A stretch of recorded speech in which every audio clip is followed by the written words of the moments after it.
बिहार की सियासत में बड़ा बवंडर होने जा रहा है।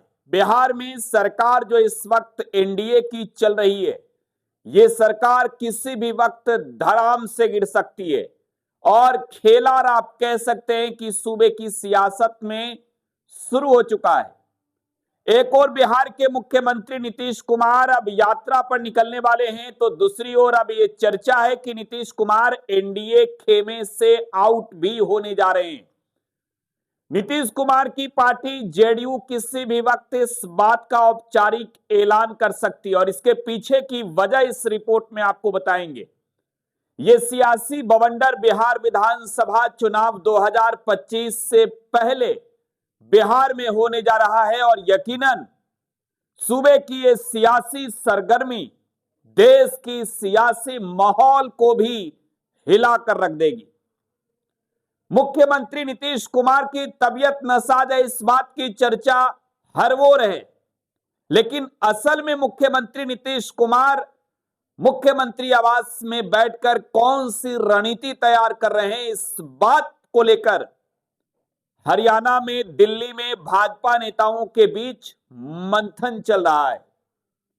तेजस्वी यादव यात्रा खत्म करके पटना पहुंच रहे हैं और हो सकता है कि कुछ ही दिनों के अंदर बिहार की राजनीति में ये खेला, ये करिश्मा एक बार फिर से हो और सूबे की सियासत में एक नया मोड़ आ जाए। नमस्कार, मेरा नाम है प्रकाश सिंह और आप इस वक्त मुझे टुडे बिहार न्यूज के डिजिटल प्लेटफॉर्म पर देख रहे हैं। बिहार के सियासत की हमने बात की है और बड़ी खबर की बात की है तो नीतीश कुमार नाराज हैं बीजेपी नेताओं के बयानों में, अहम नेता अमित शाह के बयान से। देखिए, भाजपा के अंदर इस बात को लेकर मंथन चल रही है कि नीतीश कुमार को बिहार की सियासत से आउट कर देंगे। पहले इस बात को लेकर सहमति थी कि नीतीश कुमार के नेतृत्व में ही उन्हीं के चेहरे पर बिहार का चुनाव लड़ेंगे, लेकिन जब अमित शाह इस बात को लेकर दावा करके ना कहें कि नीतीश कुमार के नेतृत्व में चुनाव लड़ेंगे तो यह स्पष्ट नीतीश कुमार को भी समझ में आ गया कि भाजपा उनके खिलाफ एक बड़ी रणनीति तैयार कर रही है। और इस बीच आपको एक बड़ी खबर दे दें, बिहार के बीजेपी के बड़े नेताओं के साथ दिल्ली में बड़ा मंथन चल रहा है और यह मंथन केंद्रीय नेतृत्व कर रहा है।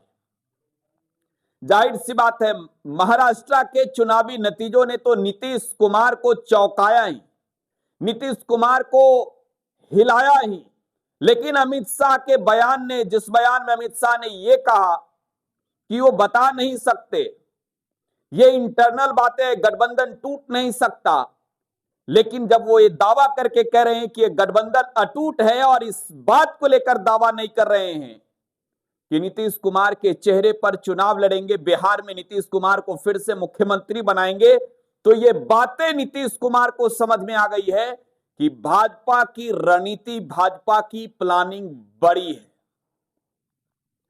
देखिए, बिहार में चुनाव है और जब नीतीश कुमार अलग होते हैं एनडीए से, जब नीतीश भाजपा को बाय बाय बोलते हैं, तो नीतीश कुमार इस बात का खुलासा भी कर देते हैं कि आखिरकार कौन सा मॉडल उनके खिलाफ अपनाया जा रहा था। और नीतीश कुमार इस बात को भूले नहीं हैं कि 2015 का चुनाव उन्होंने तेजस्वी यादव के साथ मिलकर लड़ा और 2015 के चुनावी नतीजों में जनता दल यूनाइटेड बड़ी पार्टी ही नहीं बनी, बल्कि बिहार में नीतीश कुमार के नेतृत्व में सरकार भी बनी।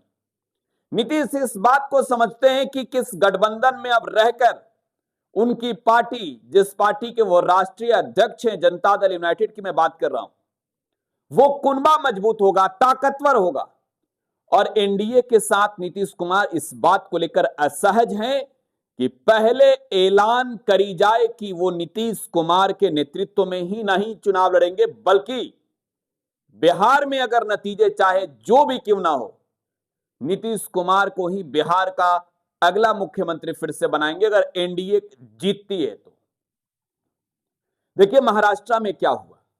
महाराष्ट्र में जो एनडीए का खेमा था, जिसमें बीजेपी थी, जिसमें शिवसेना शिंदे गुट थी, जिसमें अजीत पवार की गुट थी, एनसीपी की, वहां हुआ नतीजा यह कि भाजपा बड़ी पार्टी बन गई। लिहाजा वहां के मुख्यमंत्री, महाराष्ट्र के मुख्यमंत्री एकनाथ शिंदे को ना सिर्फ मुख्यमंत्री की कुर्सी से हटाया गया, बल्कि मुख्यमंत्री बनकर महाराष्ट्र की सियासत में अपना सिक्का चलाने वाले शिंदे को महाराष्ट्र का डिप्टी चीफ मिनिस्टर बनाकर यह दिखाया गया कि अपनी औकात भूलिए नहीं। और यह बात नीतीश कुमार को खटक गई। देखिए, यह भी खबर है कि तेजस्वी यादव ने भी अपने विधायकों को कह दिया है कि एकदम अलर्ट रहो, तैयार रहो, कुछ भी फैसला हो सकता है। कार्यकर्ता संवाद यात्रा तेजस्वी यादव का अब संपन्न हो चुका है और कार्यकर्ता संवाद यात्रा संपन्न करने के बाद चौथे चरण का जो यात्रा था वो संपन्न हुआ है। तेजस्वी सीधे पटना पहुंच रहे हैं। भले वो मुद्दे को लेकर घेर रहे हैं, लेकिन इस बात को भी तेजस्वी बखूबी समझ रहे हैं कि अब नीतीश अगर आ जाते हैं महागठबंधन के साथ, तो महागठबंधन का खेमा इतना ताकतवर बनेगा कि बिहार से भाजपा की विदाई कर देंगे। और महागठबंधन की सरकार जो बिहार में 17 महीने रही, उस सरकार के कार्यकाल की चर्चा आज भी तेजस्वी यादव करते हैं और इस बात को लेकर दावा भी करते हैं कि बिहार में पढ़ाई, कमाई, दवाई, सिंचाई, सुनवाई और कार्रवाई वाली सरकार महागठबंधन की सरकार ने बनाकर दिखाया और करके भी धरातल पर दिखाया। बिहार के युवाओं को नौकरी मिली और वो मॉडल बिहार के चुनाव के लिए आप कह सकते हैं कि एक बड़ा मॉडल होगा। बिहार विधानसभा चुनाव 2025 की मैं बात कर रहा हूं और इस बलबूते चुनाव जीतकर सरकार बनाई जाएगी। देखिए, नीतीश कुमार इस बात को अब फिर से याद कर रहे हैं कि उनके खिलाफ कौन सा मॉडल अपनाया जाएगा। देखिए, एक और जो चुनाव हुए, उपचुनाव की मैं बात कर रहा हूं, जहां जनता दल यूनाइटेड चुनाव लड़ी, वहां प्रशांत किशोर के कैंडिडेट की भी ताकत थी। जहां मांझी चुनाव लड़े, वहां प्रशांत किशोर के कैंडिडेट की ताकत थी। वोट काटने की मैं बात कर रहा हूं।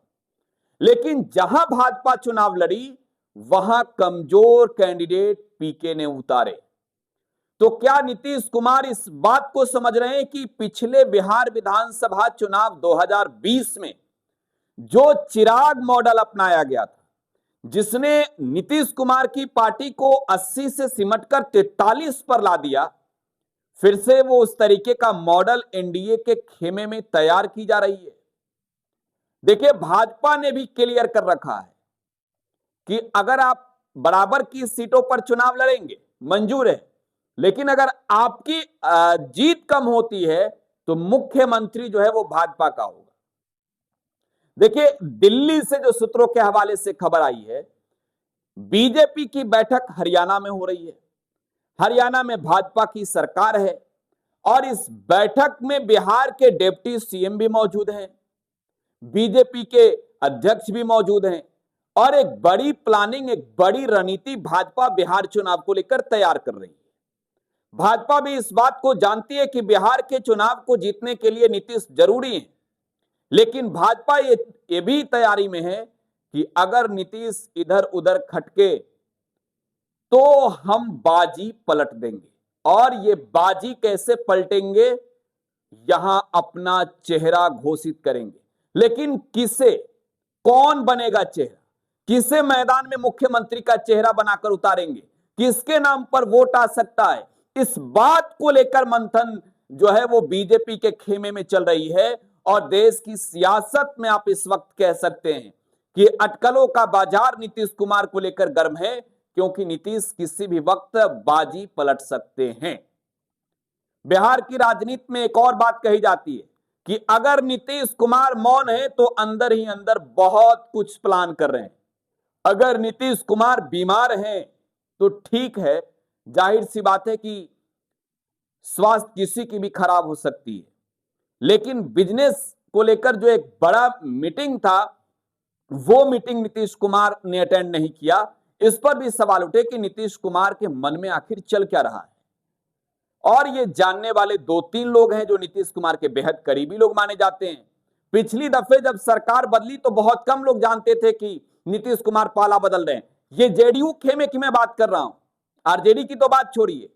और लालू यादव का वो बयान भी याद कीजिए कि नीतीश कुमार के पेट में दांत है, मतलब वो बाजी जब पलटेंगे तो किसी को सुनाई तक नहीं देगी। ले अब देखना है, देखना यह है कि प्रगति यात्रा पर निकलने के बीच ही नीतीश जो लगातार पटना पहुंच रहे हैं, चाहे वो वाल्मीकि नगर के बाद मोतिहारी से हो, अलग अलग जगहों से हो, आखिर पटना में जब तेजस्वी यादव भी रहेंगे तो कौन सा बाजी पलटेंगे, कौन सा खेला करेंगे, सबकी निगाह इससे ढूंढ रही है।